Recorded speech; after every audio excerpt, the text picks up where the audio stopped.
on a des possibilités de mettre des sculptures comme dans des endroits comme la gare du Nord, c'est formidable parce que c'est pas tout de faire de belles sculptures. Il faut encore que ça soit dans de beaux endroits et dans des endroits où ça touche du monde. Donc la gare du Nord, c'est extraordinaire.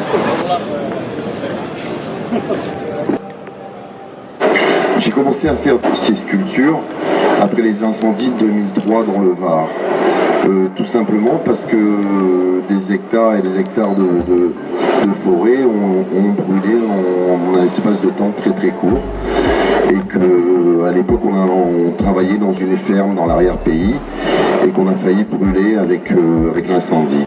Je me suis mis à faire des arbres entièrement noircis, parce que vous savez, il y a des arbres qui sont derrière vous, ils montrent bien l'horreur, quoi. Il n'y a plus de décoration, il n'y a plus de cinéma, c'est juste la nature brûlée. Bravo pour cette contribution et cette illustration à une réalité qu'il faut regarder en face. Le langage de l'art est un langage universel.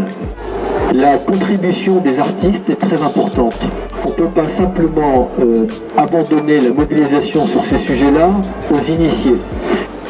Donc au nom des gares et de SNCF, nous sommes évidemment très heureux de vous accueillir dans cette gare du Nord. Nous travaillons dans les gares à les rendre plus pratiques et plus proches des gens, et donc dans le plus proche il y a la capacité à apporter de l'émotion avec de la culture, et c'est partie de cette émotion que l'on peut avoir devant ces œuvres, et donc c'est dans notre programme de culture en gare. Et puis nous travaillons également depuis maintenant 2012 avec la Fondation Nicolas Hulot. On vous en remercie. Les sujets d'environnement sont évidemment des sujets clés pour SNCF, c'est pour nous légitime que vous soyez présents avec nous. En tant qu'adjointe en charge notamment des espaces verts, je suis présente aujourd'hui. Je crois que c'est une très belle exposition. Je voulais tous vous remercier. C'est un enjeu important sur les problématiques de déforestation.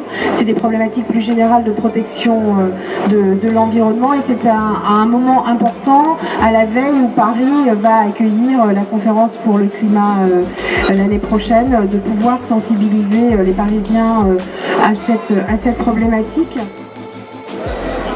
Avec nous, avec des partenaires, d'accueillir la création artistique et un engagement citoyen. C'est un signe très positif et très important de valorisation du rôle d'une neutre communication qui accueille chaque jour des centaines de milliers de personnes que représente la gare du Nord. Dans le cadre de l'installation de cette sculpture, nous allons retribuer une somme d'argent assez importante pour replanter des arbres à Madagascar. Si on ne fait pas quelque chose aujourd'hui pour l'environnement, pour notre planète, on va vers un futur catastrophique. Et ça, c'est juste la réalité. Ce n'est pas des comptes en banque qu'il faut leur laisser, c'est de l'air respirable. Des forêts pour se balader, de la nature. C'est ça notre vraie fortune.